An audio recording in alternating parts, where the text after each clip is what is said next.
ভাই ভাত আগুন দিয়ে রাঁধছে বুঝছেন ভাই।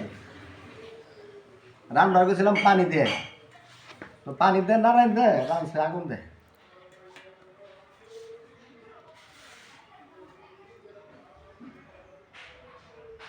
কি দুমেটায় না উত্তাল আছে তো, এত গরম গরম ভাত খাওয়া যায় দেখেন ভাই।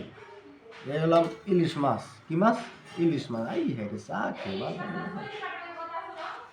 এই ইলিশ মাছটা পাঠানোর কথা ছিল সৌদি আরব। তো যার কাছে পাঠাইবো সৌদি, সে মানে